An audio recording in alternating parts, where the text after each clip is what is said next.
tarde, eu sei que Deus tem uma palavra para nós. Amém?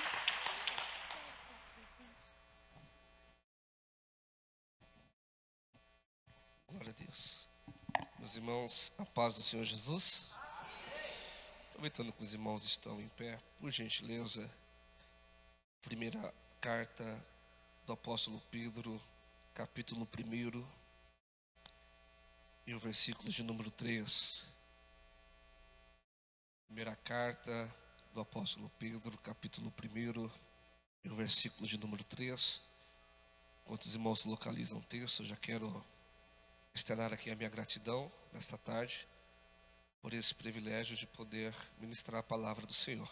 Deus abençoe as missionárias aqui presentes. Sou muito grato por essa oportunidade e fico feliz também em poder adorar a Deus com os irmãos e rever amigos aqui nesta casa.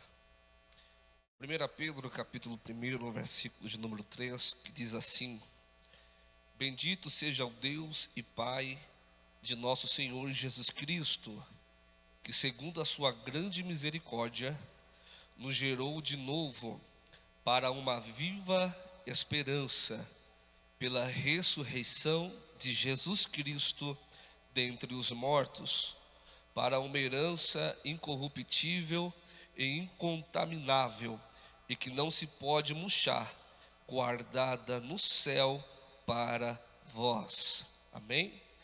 Por favor, pode tomar o seu assento.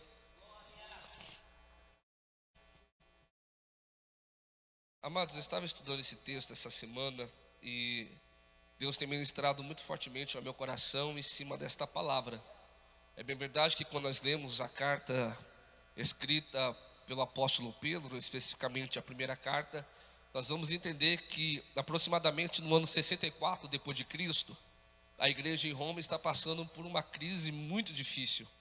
A história diz que no ano 64 Nero vai se levantar para tentar destruir a igreja que está em Roma. A história diz que para tentar destruir os crentes dessa cidade, ele vai incendiar a cidade, ele vai atear fogo em Roma e vai jogar a culpa nos homens e mulheres que serviam a Deus dentro daquela cidade.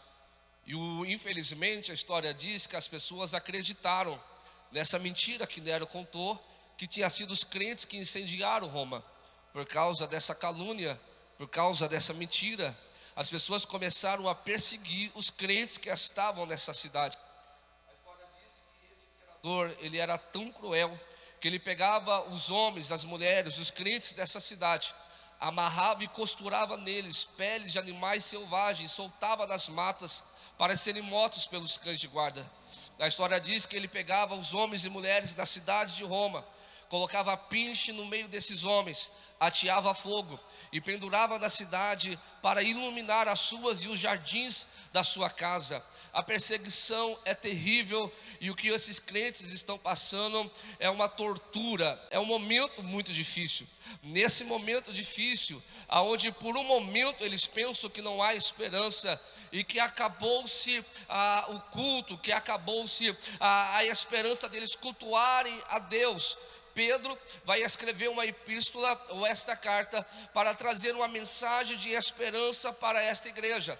Perceba, é uma igreja que está em crise, é uma igreja que está em dificuldade, é uma igreja que está em perseguição, é uma igreja onde tem os seus obreiros, os seus homens e mulheres, crianças, idosos, sendo mortos injustamente. Então eles pensam que por um momento Deus os esqueceu, mas aí Pedro vai escrever esta carta e vai trazer uma palavra para eles. Essa palavra que Pedro vai trazer na primeira carta, nós temos muitos conselhos, palavras, injeções de ânimos, mas o que me chama a atenção para a tarde desse dia é o verso 3, onde Pedro diz assim: bendito seja o Deus e Pai, nosso Senhor, Salvador Jesus Cristo, que segundo a sua grande misericórdia, nos gerou de novo para uma viva esperança na ressurreição de Jesus Cristo dentre os mortos. E esse versículo, quando eu leio, a minha carne treme, porque Pedro estava dizendo assim para a igreja: nós sabemos do que está acontecendo aí em Roma, nas pequenas províncias que é citada no capítulo 1. Nós sabemos da perseguição, nós sabemos que os crentes estão sendo mortos nas arenas, nós sabemos que os crentes estão sendo jogados aos animais, nós sabemos da crueldade que está acontecendo, nós sabemos que sangue está sendo derramado, nós sabemos que a igreja está clamando por justiça, mas até agora vocês não viram nada acontecer. Nós sabemos que a igreja está orando por livramento, mas até o presente momento o livramento ainda não veio, e começa um questionamento no meio da igreja. É onde Pedro vai entrar e vai dizer assim: pela misericórdia de Deus, não perca a esperança, pela misericórdia de Deus, pela grandeza do nome de Deus, em meio a tanta perseguição, vocês não podem perder a esperança. Por quê? Porque em meio a esta crise, em meio a essa adversidade, existe uma esperança, e essa esperança não está morta. Perceba que no texto Pedro diz assim: é uma viva esperança. O que isso quer dizer, pastor? Que a esperança da igreja ainda está viva, ela não morreu. Pedro está dizendo: ainda que a adversidade venha, ainda que a luta bata na porta, ainda que a perseguição venha, ainda que a calúnia aconteça, existe uma viva esperança. Quando olhamos para esse texto, vamos nos perguntar: quem é esta viva esperança? Ou qual é a viva esperança da igreja? Meus irmãos, nessa tarde a minha alma se alegra, porque a esperança da igreja tem um nome. E que nome é esse?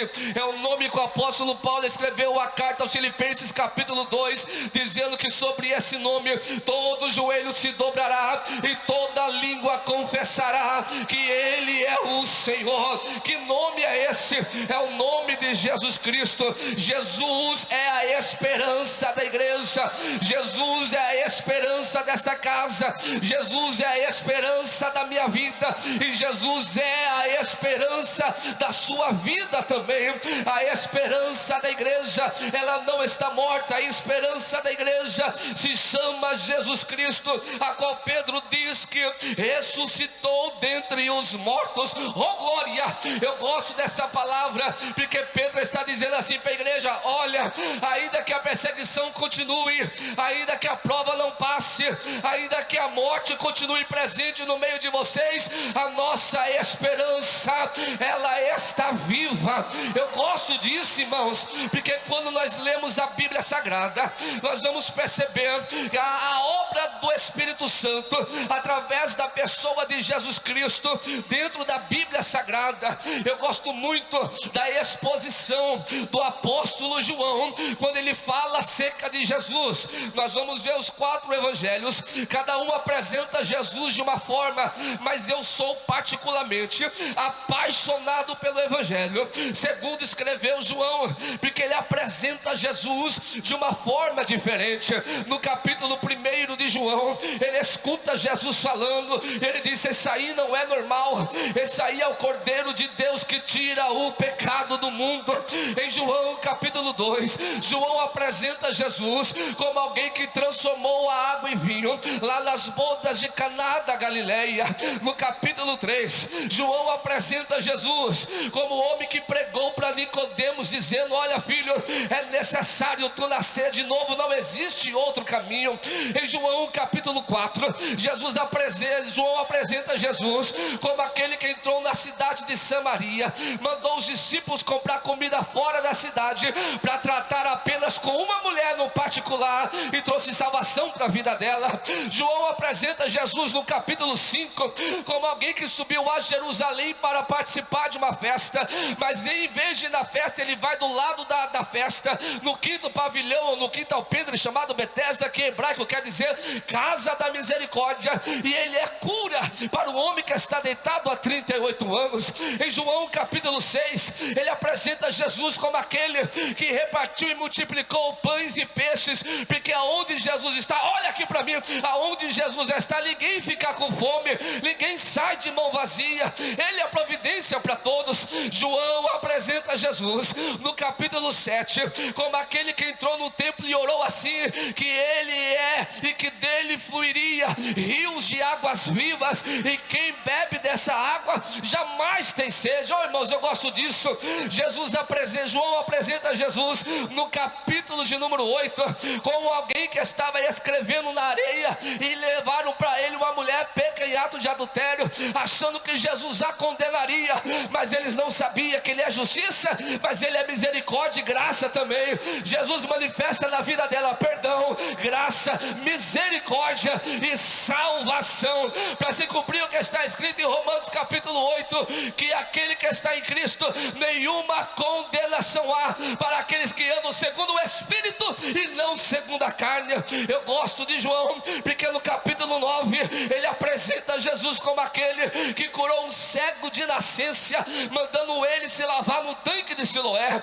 No capítulo 10, Jesus vai pregar uma mensagem poderosa dizendo: eu sou o bom pastor, e o bom pastor dá a vida pelas suas ovelhas. Eu gosto de João, porque no capítulo 11 ele diz que depois de 4 dias Jesus vai até o cemitério em Betânia, e ele vai dar uma palavra.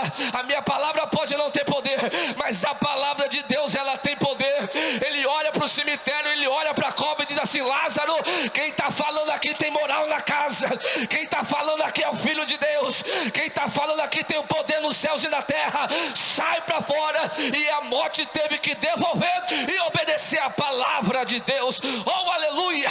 Eu gosto de João, porque no capítulo 12, após a ressurreição de Lázaro, eles estão numa festa, e nós vamos ver um exemplo de adoração. Uma mulher quebra um vaso e unge os pés e enxuga o pé com os cabelos dela, exemplo de adoração. No capítulo 13 eu gosto também, porque Jesus vai ensinar uma lição que ninguém quer aprender. Que lição é essa? Ele vai enxugar os pés dos seus discípulos para me ensinar que no reino de Deus o maior é o menor. Quem quer ser grande tem que ser pequeno, quem quer subir tem que descer. Eu gosto disso. Oh, aleluia! Eu gosto de João, porque no capítulo 14 ele vai ditar uma das melhores mensagens que Jesus pregou. Em João 14 Jesus pregou assim: não se turbe o vosso coração, credes em Deus, credes também em mim. Na casa de meu pai há muitas moradas, se não fosse assim eu não vos teria dito que vou preparar-vos lugar, e quando eu for e preparar-vos lugar, então virei outra vez, para que onde eu estiver, estejais vós também. Ele está dizendo em João 14: eu vou, mas eu voltarei para te buscar, para que onde ele estiver, nós vamos estar lá também. Se essa mensagem não alegra teu coração, eu não sei o que mensagem que vai te alegrar. Jesus é a esperança da igreja. Em João capítulo 15 e o versículo 16, Jesus olhou para nós e disse assim: não foste vós que me escolheste, mas fui eu que escolhi a vós, e vos nomeei para que vades e deis fruto, e o vosso fruto permaneça, a fim de tudo aquilo quanto pedires em nome do Pai, recebe. Sabe o que Jesus disse? Eu estava ouvindo o varão que cantou, confirmou com essa palavra para dizer: Jesus te escolheu, e se ele te escolheu, se prepara para dar fruto em nome de Jesus. Eu vou repetir isso aqui porque eu gostei, é muita gente para pouco glória. Jesus disse assim: se prepara para dar fruto. A terra pode ser seca, a terra pode ser infrutífera, mas se Deus te chamou, você vai frutificar na terra onde Deus te colocou. Oh, glória! João 16, Jesus promete o Consolador. João 17, Jesus vai dar instrução aos seus discípulos. João 18, ele é levado como cordeiro mudo ao matador. João 19, é um dos capítulos mais tristes da Bíblia, porque vão crucificar a Jesus, e João dá detalhes disso. Mas eu gosto de João capítulo 20 e o versículo 1, porque diz assim: já ao terceiro dia, já era de madrugada, e Maria Madalena saiu e foi até o sepulcro, e quando ela chegou lá, a pedra estava removida. Apareceram anjos e disseram: por mortos aquele que está vivo.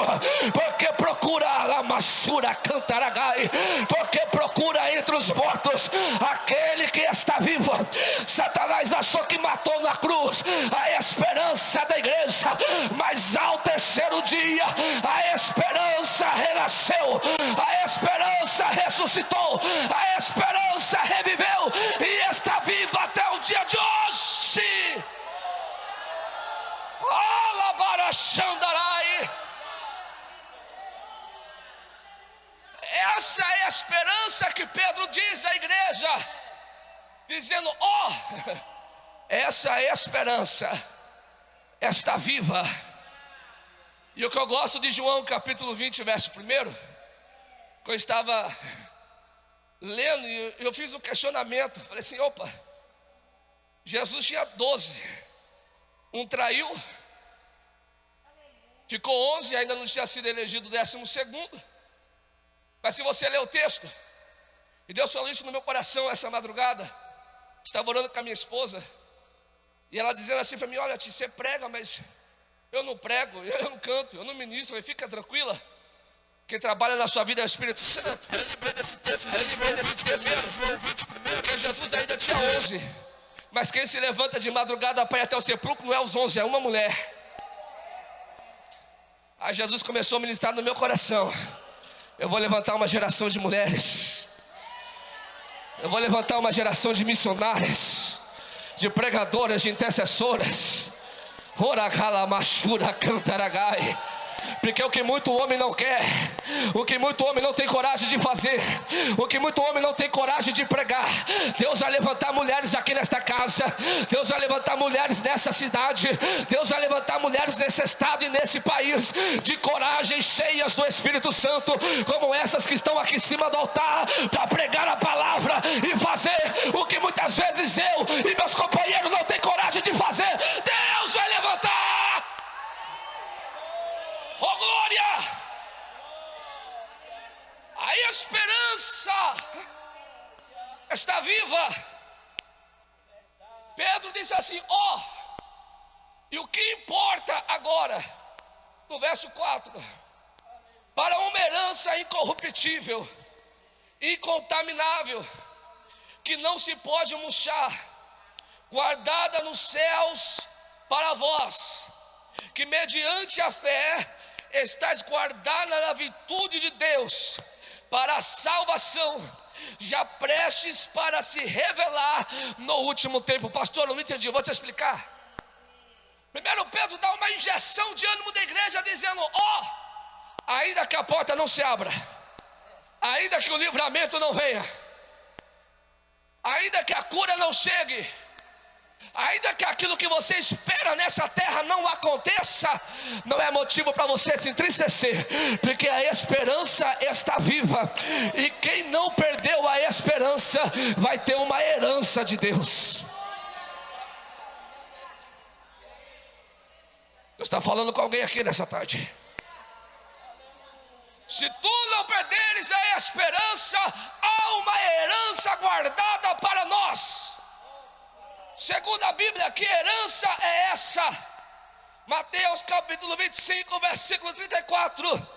Então dirá o rei aos que estiverem à sua direita: vinde benditos do meu Pai, e possuí por herança o reino que está preparado para vós desde a fundação do mundo. Oh, glória! Essa palavra arde no meu coração, porque Jesus está dizendo: ainda que esse ano a porta não se abra, ainda que esse ano chegue a ficar no leito de hospital, ainda que esse ano a bênção não venha, a vitória não venha, o livramento não veio, a minha esperança é que lá no céu tem uma herança preparada para mim, e é essa palavra que precisa ser pregada, porque bênção na terra já é promessa de Deus. Leia Deuteronômio capítulo 28, é só obedecer que a bênção na terra vem. Agora, para receber herança no céu, tu não pode perder a esperança. Para receber a tua herança no céu, tu não pode perder a esperança. Essa herança é incorruptível, é incontaminável, não pode parar, não pode pode murchar, não pode se estragar. É uma herança fiel que está guardada para mim e para você. Sabe o que eu admiro o apóstolo Paulo? Antes de Paulo morrer, depois que ele escreve a segunda carta a Timóteo, e ele sabe que vai morrer, ele sabe que vai ser decapitado, mas a esperança que ele tem é tão grande de receber uma herança, que nem a morte o assusta. Pelo contrário, ele diz: combati o bom combate, encerrei a carreira, guardei a fé, agora está me reservado uma coroa, é a minha herança que está lá. Alamashura canta lagai. É por isso que eu adoro a Deus, é por isso que eu sirvo a Deus, é por isso que eu estou aqui nessa tarde para adorar a Deus. Não sabia nem que eu ia pregar. Eu mandei uma mensagem para o evangelista Tiago, não sei nem se ele leu. Eu falei: hoje eu estou com vontade de adorar, vou sair mais cedo do serviço, eu vou lá, porque a minha alma anseia em adorar, a minha alma anseia em glorificar. E isso é voluntário, eu não posso pedir para você dizer isso. Eu não posso pedir para você adorar, eu não posso pedir para você glorificar, eu não posso pedir para você levantar a mão, eu não posso pedir para você dar glória. Isso tem que ser voluntário.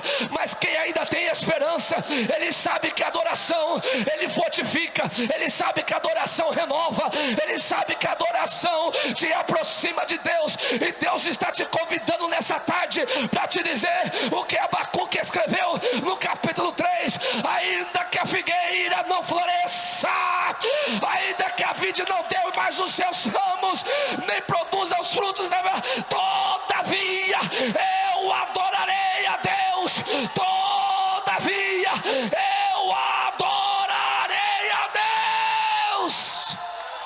Oh glória! Se isso é verdade, eu vou parar de pregar por um minuto e tu tem liberdade para adorar.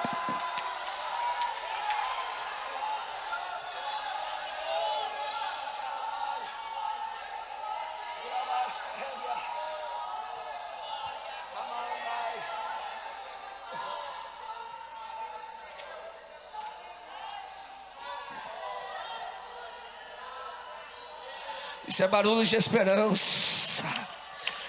Isso é barulho de esperança.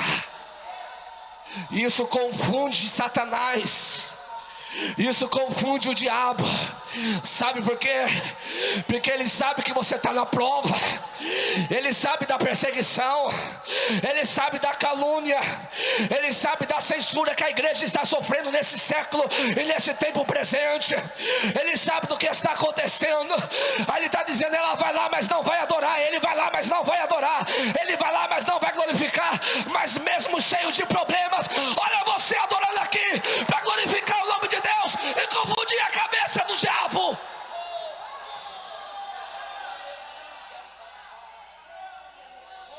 A nossa esperança está viva. Para a gente encerrar, em que momento nós vamos receber essa herança, pastor? Paulo escreveu a primeira carta aos Coríntios, capítulo 15, e o verso 52 e diante, ou no verso 51, dizendo: se a esperança se mantém viva, então vai chegar um dia que alguns que foram primeiro que nós já receberam, já estão na glória. Alguns que partiram antes de nós em Cristo já estão dormindo no seio de Abraão, ou chamado paraíso, já estão lá aguardando o dia do arrebatamento. Porém nós, Paulo diz que nem todos experimentaremos a morte, mas seremos transformados. E quando que isso vai acontecer? Alamashurabacanta nebria fácia. 1 Coríntios 15, 52.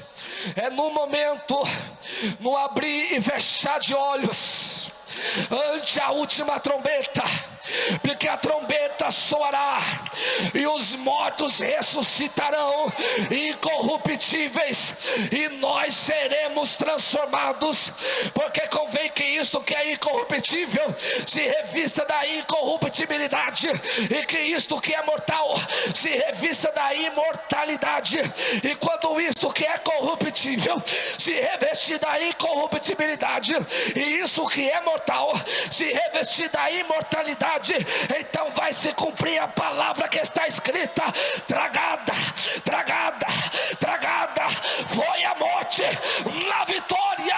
Onde está a morte, o teu aguilhão? Onde está, inferno, a tua vitória? O aguilhão da morte é o pecado, e a força do pecado é a lei. Mas aí a Bíblia diz: mas graças a Deus que nos dá vitória por nosso Senhor Jesus Cristo.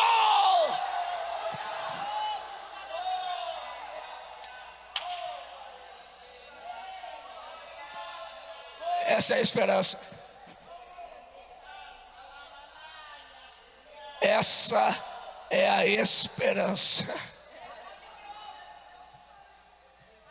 Tu pode não sair daqui hoje com o que tu veio buscar, mas com tua esperança tu sai.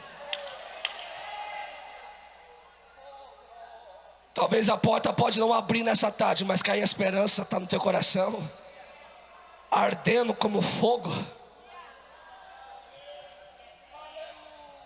Sabe o que eu acho mais bonito? Sabe o que eu acho mais lindo nisso tudo? É que quando nós entendemos que a nossa esperança, aquela que está em Atos 1, versículo 11, aquela quando apareceu anjos no céu e disseram: olha, esse mesmo Cristo que estão vendo subir é o mesmo que vai voltar. Quando nós temos essa esperança, a gente abre mão de muita coisa da terra para conquistar aquilo que é do céu. A gente passa a entender que aflições e angústias são necessárias nessa terra, que nós vamos passar de um jeito ou de outro, não estamos imunes a isso. Jesus não prometeu perfeição aqui na terra.